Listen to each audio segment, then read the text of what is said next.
Hi, my name is Steve Bruno, and welcome to the Intervention channel, or welcome back.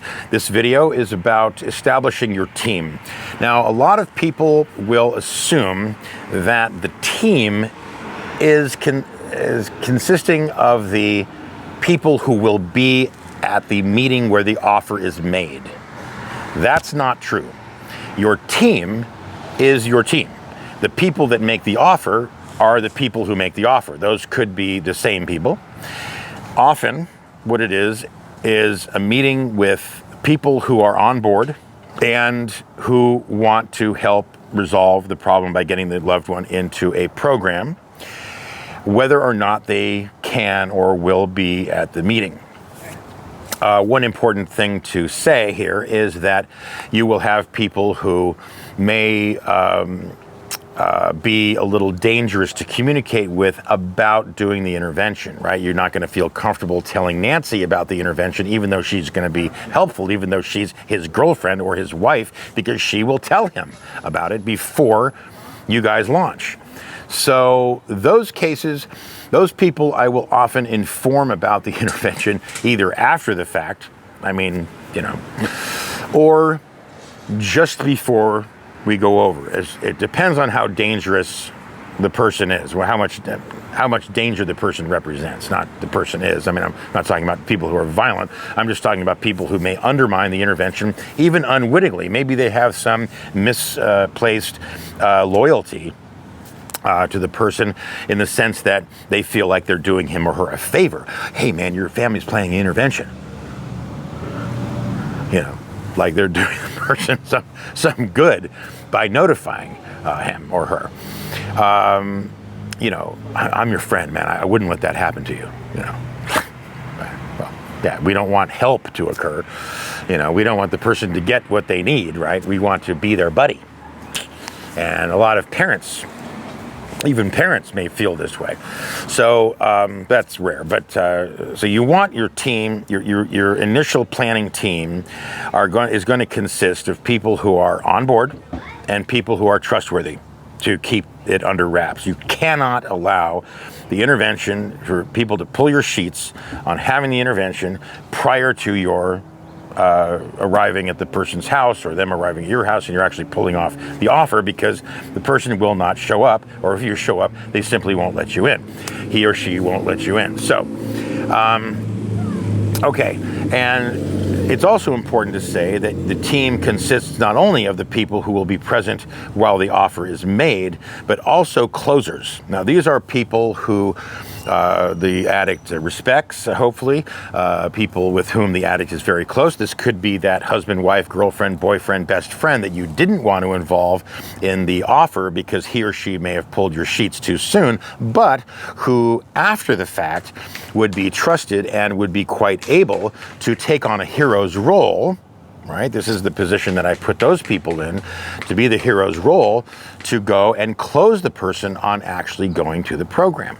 So, for example, I was just speaking with a woman who has a daughter. She is always using the boyfriend as an excuse. Well, I can't go into a program because I have a boyfriend, and I'm not going to leave him.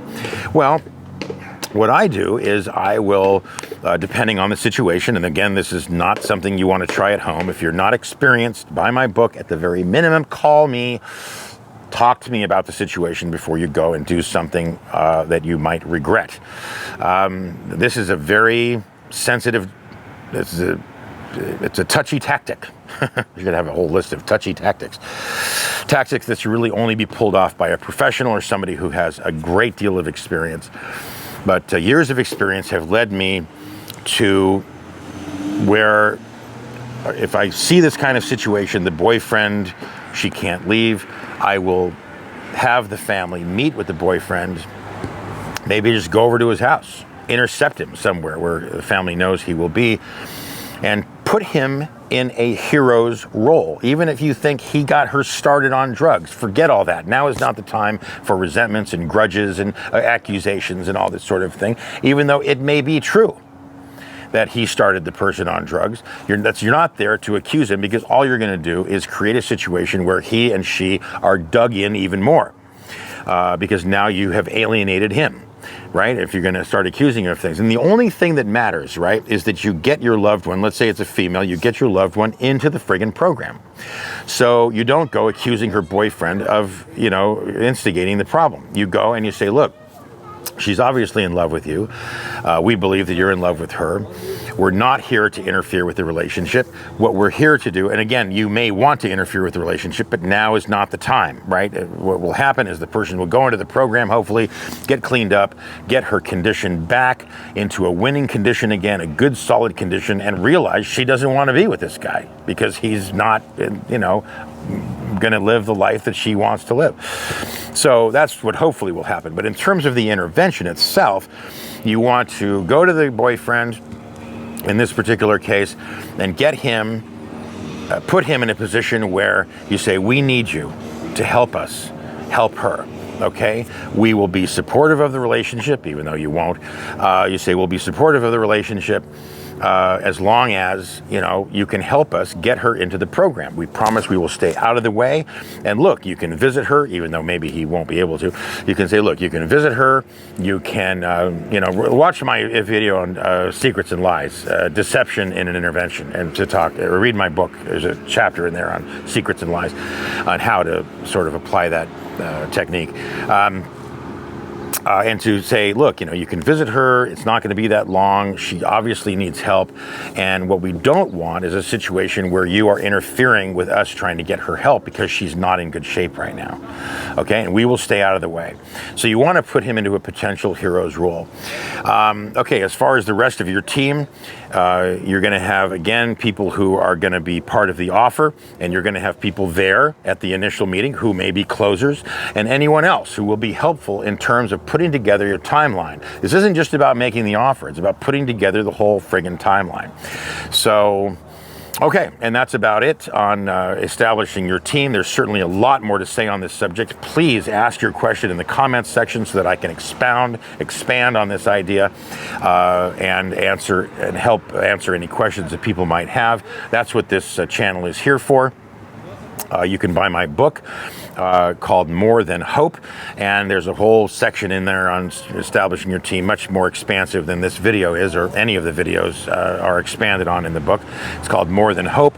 It's available on Amazon and Kindle, and you can watch more videos. You can subscribe if you like what you're hearing, especially if you're a professional. Share it with other professionals, please, so that more people can be helped, more people can get good, workable data to succeed in an intervention, as opposed to a lot of the crap that's out there currently. I'm sorry, but people have some nutty ideas on what an intervention is. So please spread the word about this channel. My name is Steve Bruno, and thank you for watching the Intervention Channel.